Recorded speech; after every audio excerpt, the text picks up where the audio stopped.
The transom on my $1,000 Zebra Skiff is done for, so I'm going to have to restore it, but first I have to tear it down and reinforce it before laying in the new composite board that will be replacing it.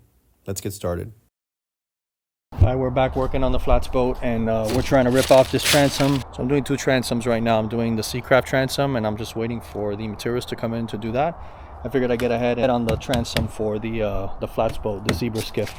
So so far what I've done is I've come in with my oscillating tool, made my cut all the way around, and this wood is not rotted, so it's a little bit harder to take the material out, so it's going to be tough. So yeah, let's get to work. I'm actually using this big chisel right now. I hit it and it looks like the whole piece might come off. I mean, I'm hoping. And then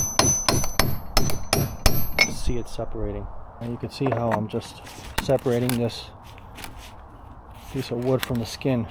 So I'll put that there, and we'll go separating, and we'll start separating.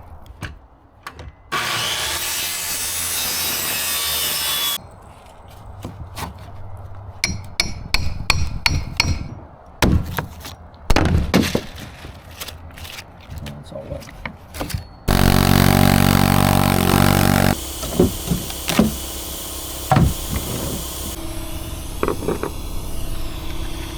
What you're seeing there is when you can't get a good bond between the laminates.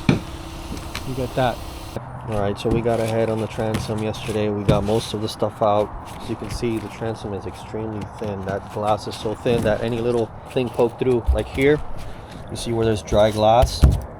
That's the problem with these layups, is that you can't guarantee a good layup sometimes. When you're putting up wood or composite transoms that way, it's hard to make sure that the wood or the composite material isn't soaking up that resin. So this is what we got so far. This stuff is really hard to get out because the wood is not rotted and it's so hard to cut. So we've tried everything from hole saws. This impact hammer was amazing in getting the big chunks out. You just use it just like this, but this will poke through, so you got to be careful. Now I'm going to go in with the oscillating tool and try to clean this up a little bit. Then we're going to grind all this out, grind this back here, and we're going to get this ready for a new transom. If we have time today, I'm going to continue to grind the stringers, and we're going to lay some fiberglass over these existing stringers and kind of reinforce them a little bit. Put 2 layers of 1708 down the sides, and lay up some glass. Did a test layup here, and strong as it can be. So as far as the transom goes, we're gonna lay up a couple layers of fiberglass, some matte and some 1708 to strengthen this up a little bit. But we first got to get rid of all this damn wood. We use a 5-inch disc with a 40 grit sandpaper. We're gonna hit it with this. Alright, we ground everything back a few inches this way and all along here. As you can see, this glass is very, very thin. Very, very thin. It's paper thin. And in some spots you can see through. So we're going to have to put, I'm going to put a couple layers of matte, and then I'll put a nice 1708, and then we'll be ready for the transom. Here's a better look. I washed everything down, trying to get the dust off. That's a better look at the transom all ground down. So I was going to cap the stringers before I did the transom, but since this hole has a lot of flex in it and it doesn't have much support, I'd like to get the transom done to almost hold the support across side to side before I set these stringers in. That way I don't get any warp in the hole. So I have it pretty straight right now. So I want to keep it just like that. Put the transom in, that way it ties side to side, and then we'll move on to the stringers. Alright, we're ready to laminate the inside of the transom on the skiff. In order to make our lives easier, we're going to be making a template out of this area. That's going to help us with our K-cell composite board that we're going to be using for this transom. With the template, we're going to be able to cut out all the fiberglass sheets that we need for this. We're going to be able to cut out the K-cell composite board. So what I've done is I cut out some strips of cardboard, and we're just going to lay them up, and then we're going to super glue them together. You want to use a glue gun. I don't have one, so we're going to use some super glue to stick those together, and we'll go cutting them as we go.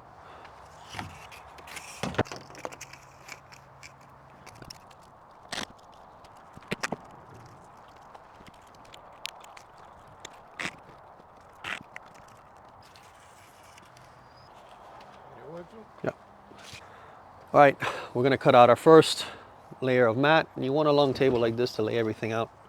All right, then we're gonna get our template. I'm gonna lay it on here. And this is just your regular CSM chop strand mat. I'm gonna go out and mark it now with a marker, and then we'll cut it out. So I just used some cardboard strips, little boxes that were pre-made.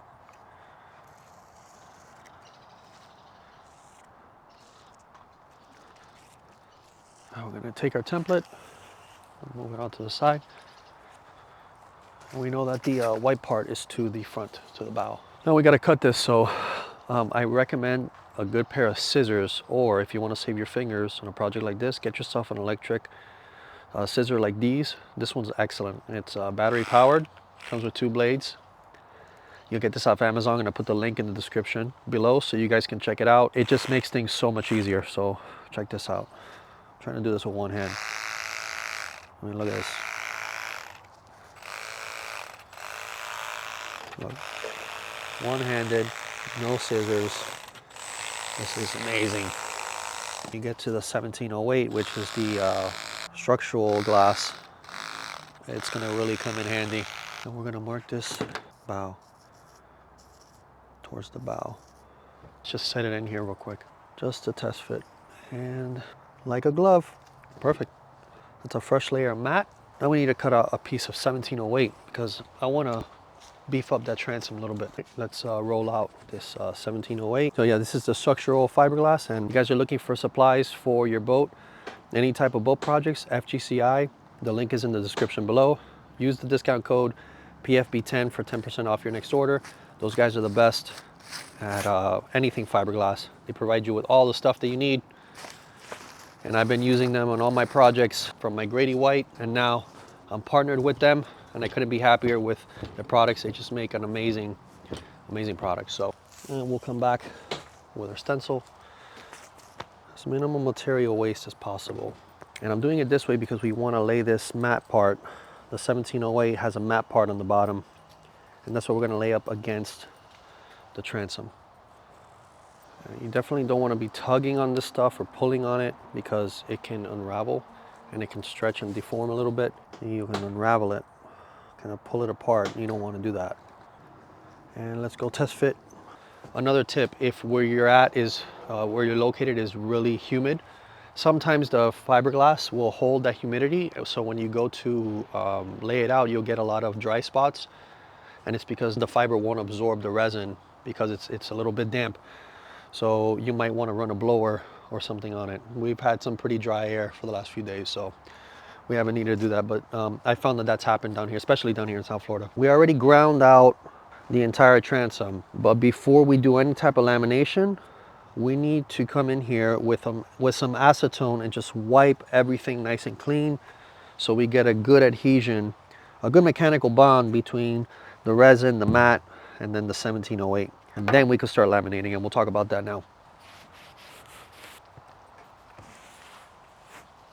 We're getting ready to laminate, so we're gonna need a couple things. Your resin, I got 16 ounces of isophthalic resin. That's what I have right now, and that's gonna work perfect for this. You need a roller, a 3-inch brush, stir stick. You're gonna need a roller like this. You're also gonna need one of these like bubble buster.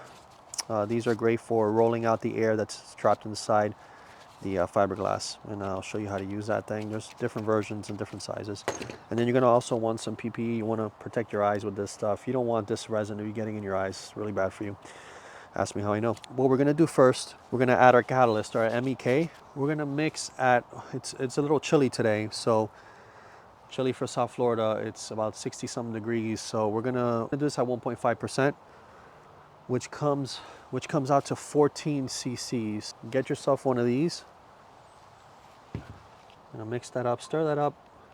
We're probably gonna need more than this for this job, but you might also want to consider wearing some, you know, a respirator.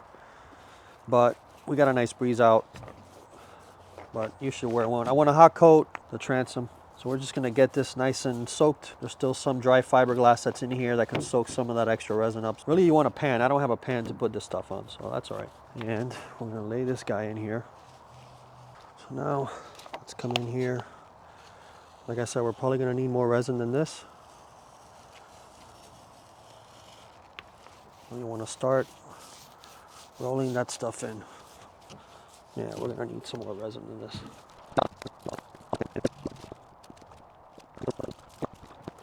Now for the 1708 piece, I'm gonna lay it out here. I'm gonna get it nice and soaked, so I don't have to worry about positioning it over there. I could just wet it out here, make sure it's nice and soaked with resin, and then I'm gonna go ahead, roll it up and put it in, and then we just roll out the resin. So let's go ahead and do that.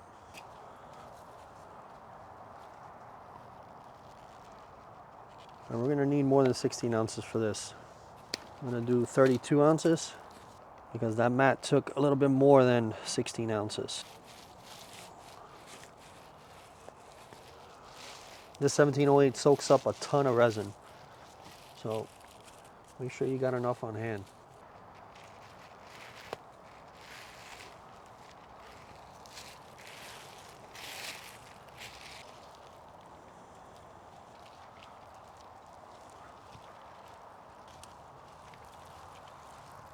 I try my best to film this by myself. The great thing about laying it out like this is you can use your hands to really smooth out the glass, really get out any of the air bubbles. And the trick is to really soak that glass, much easier than laying it on here and then trying to wet it. As you can see, there's no dry spots. So now all we gotta do is we gotta come with our roller and come in here. See these little bubbles? I'm gonna push those out. You'll see them come out.